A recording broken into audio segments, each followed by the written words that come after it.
kookaburras.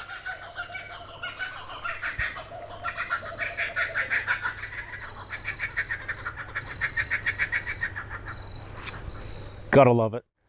G'day everybody and welcome to my Aussie garden and kitchen. If it's your first time here, my name's Darren, but please call me Daz. And in today's video, I'm going to be planting an orange tree, showing you all the steps, having a bit of a talk about it. And this can also apply to other citrus trees as well. So I hope you enjoyed the video and let's get stuck into it. So orange trees are evergreen, which means they're going to keep their green leaves all the time.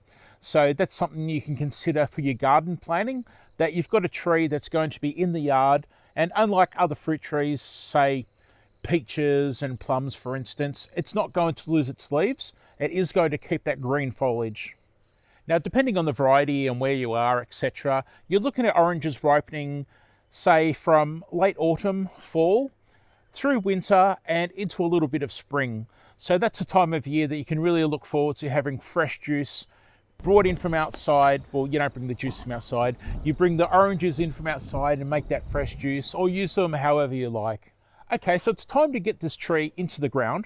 Now, as you can see, what I've done is I've dug a hole that's 2 times the width and 2 times the depth. Now, the width is very important because you want those young roots, as they're growing, to reach out and start to spread out, and having that nice loose soil around them is going to give them a chance to reach out and grow and become strong. Now, with the depth, you probably don't need to go 2 times the depth, but what I prefer to do is to have that extra gap below, just so if there's excess water in the ground, it's going to go below the roots and they're not going to be soggy. Now, with the roots, I like to have mine in a bit of organic matter. Now, I make my own compost here, and I like to plant my orange trees and other citrus trees in a mix of the compost as well as the soil that I've dug out of the ground. Now, my soil is a very sandy soil and it's actually quite compacted as you get further down. So it took a bit of digging, but what I like to do is mix, say, 50% of the local soil with that compost and blend it all the way through. Now, there's 2 reasons for that. One is drainage. I like to make sure that the matter that the roots are sitting in is going to have drainage and they're not going to get all boggy and clogged up with too much moisture. We don't want any type of root rot happening. And the second reason is that I want the roots to get a feel for the local soil. I don't want them to think that they're just growing in compost and that's it. Then what I will do is I'll push the soil aside, make a well in the middle, and just make sure that it's at the right height for the plant. Now, you may be asking what sort of depth I need for my tree. So the answer to that would be that I like to have those roots at the top of where the pot was, level with the ground. But there's a couple of things to consider. First thing is that when the plant goes into the ground and it's watered in, it's actually going to settle down a little bit. So I like to plant it just a little bit higher than the ground and just backfill with dirt. And that just allows for the tree to, well, the root system to settle down into the ground and drop down a little bit. Now, another thing to consider is the type of soil. Because I've got a sandy soil here and it's going to drain okay, I'm not too worried about the drainage. But if it was a heavy clay type soil, that's going to retain a lot of moisture. So what I would do with a heavy clay soil is I would actually plant my tree higher. Now, the reason for that is that over time that's obviously going to settle as well.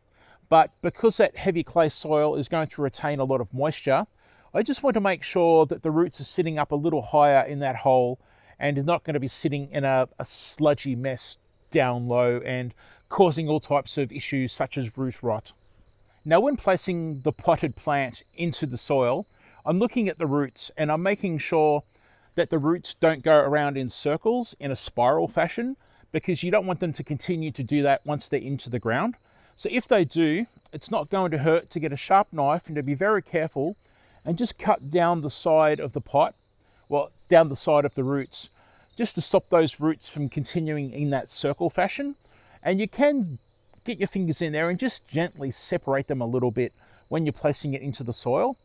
Now, with my one, if you've noticed, the roots, because it's a very long pot, the roots have actually grown down more than anything.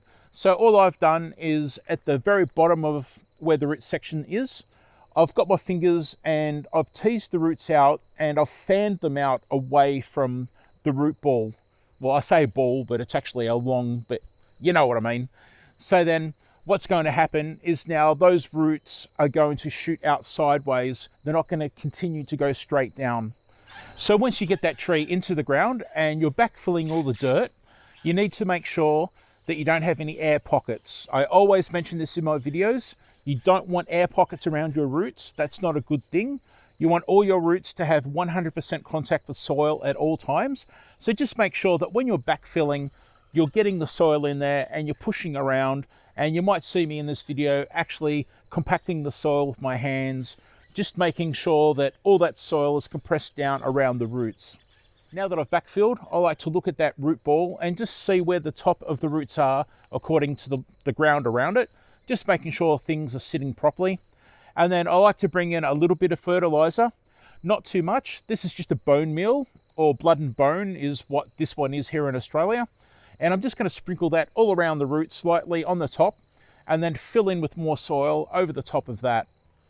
Once that's done, I'll get my mulch, and mulch is very important. Now mulching, I really do recommend mulching. I can't recommend it enough. For me here, I'm using a sugarcane mulch. It's something I love to use in my garden here with my fruit and veggies. Now there's a number of advantages to mulching. The first one being that it's going to retain the moisture in your soil a lot better than just exposed soil that's getting beaten down on by the sun. Second, it's going to break down over time, and that's going to become an organic matter that's going to break down into the top of your soil. And third, it's going to stop grass and weeds from growing all around your tree and competing with it and trying to steal water and nutrients from your plant. So I absolutely do recommend mulching, and for me, sugarcane mulch is the way to go. Now, because I've got free-ranging chickens in my yard, I like to get a bit of chicken wire or anything similar. And in this case, I think I've got a piece of old, I don't know, bunny rabbit hutch or something that's got a bit of wood and wire on it. And I place that over the sugarcane mulch, and that just stops the chickens from getting in there and digging it up. Because trust me, once that goes down, the chickens are straight onto it, and it's everywhere in the yard, every single time. So you want to consider how those trees are going to be facing the sun. And in my case, I've got my trees set up so they're going to be sitting with the sun coming over from behind and setting over into the front of them. It gives a nice, really good exposure to the sun in the morning and in the afternoons into the evening. Now, I must point out that growing oranges and citrus in containers is a great idea too. It is an option that you can have, especially if you're in a cold climate. Now, say you're in a cold climate and your plants are going to be affected by that cold. The advantage of having them in the pots, obviously, is you can get some sort of a trolley or a wheelbarrow or someone else to help you to pick up that citrus or the orange in its pot and move it to a better place for that cold weather. So yes, you can grow oranges and citrus in pots, and I've actually got a video on my channel here where I show you how I grow, well, in fact, how I plant and grow a mandarin in a pot or a container. Now, there's another tip that I'm going to give you, and it's probably going to feel a little bad and hurt just a little bit, and that is to pick off the flowers or any little fruit on your brand new tree. I know, you want to have nice juicy oranges as soon as you can, but believe me, it really is good to get in there and pick off the flowers and pick off those little baby fruit in the first year, because you just want that tree to be able to establish itself into the ground. And by picking off the flowers and those little bits of fruit, that's going to get the tree to actually dig down into the ground and grow and be a nice strong tree for later on. And that's what you're going to need. So as much as it hurts, and believe me, it hurts me every time with all my fruit trees, whether it's a peach or a plum, whatever, if it's a new tree, pick off those flowers or those little small fruit. It will be better for your tree in the long run. Now, for any of you considering growing in pots and containers, I highly recommend that you check out either of these videos on the screen right now. One is my video on how to plant a mandarin in a container, and the other one is how to grow a passion fruit in a pot and why I do it. And at the time of recording, That video is looking at about 40,000 views, so I'm quite happy about that one. So do check them out. There's a lot of stuff in there for you to have a look at, and it will possibly help you, especially if you're a beginner. Thank you so much for watching my video. I'd appreciate it if you gave a thumbs up and subscribed and all of that. Thank you very much, and I will see you next time. Bye.